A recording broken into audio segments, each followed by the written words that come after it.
Ashley Krug with the city's Environmental Services is joining us today. Ashley, thank you for being here. Thanks for having me. And we are getting ready for the holidays, which means more food, presents, and family and all of that. But it also means more trash, right? We create a lot of trash during this time of the year between Thanksgiving and New Year's. It is. It's our busiest trash time of the year between that Thanksgiving, New Year's time. In fact, we see about 25% more trash coming to landfills, and nationwide that's about 1 million tons of additional trash that we're seeing across the board. So a huge opportunity to really be thinking about what we're putting in the trash can as it's related to the holidays. Yeah, it's so easy to just pile that stuff up. So what are some of the things we can be doing? Let's start with the presents first to make sure that we don't have a lot of trash. We're trying to minimize it as much as possible. Absolutely. So the thing to think about with gifts especially is to think you're buying your gift wrap right now, you're seeing it out at the stores, and so I want you to think about what you're purchasing to package those gifts inside. So, you know, we love this like really pretty foil paper, but this paper can't be recycled because of that foil component. Anything with foil or glitter actually has to be put in the trash can. So maybe avoid a foil, prettier paper maybe, and look for some of these recycled content papers as well as some of those ones that are made out of, like you can see, the craft paper or even a plain paper. Those can go inside your recycling bin after your kids have opened up those presents. Okay, so this is a recyclable one. It doesn't have any shine on it, and you can feel the difference too.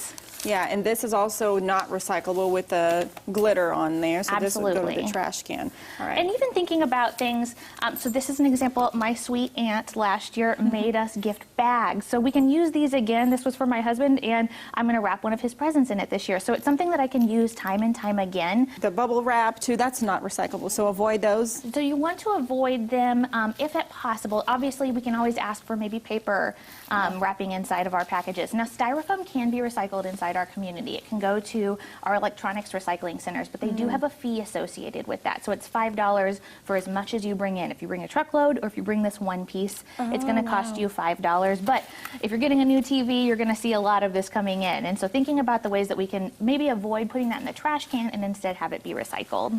Okay, that's a good option. Now, when it comes to food, Ashley, what are some ideas and some things we can do?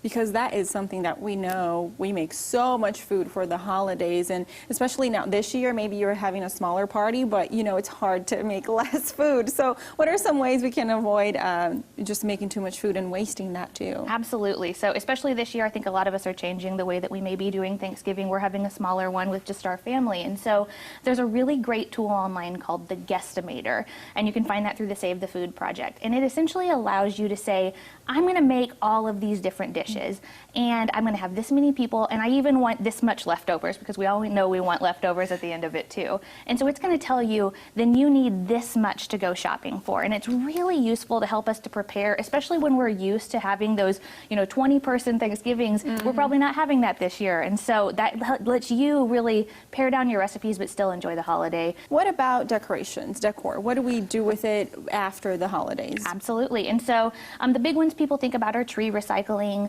and any of that garland, any of that organic decor that we have. And so if you have a live tree, organic garland, all of those can be brought to our recycling centers and put inside our yard waste bins, and those are going to be turned into compost and mulch here in our community. Ashley Krug with the city's Environmental Services, thank you for being here. Thanks so much. And we'll be right back with more right here on Daybreak.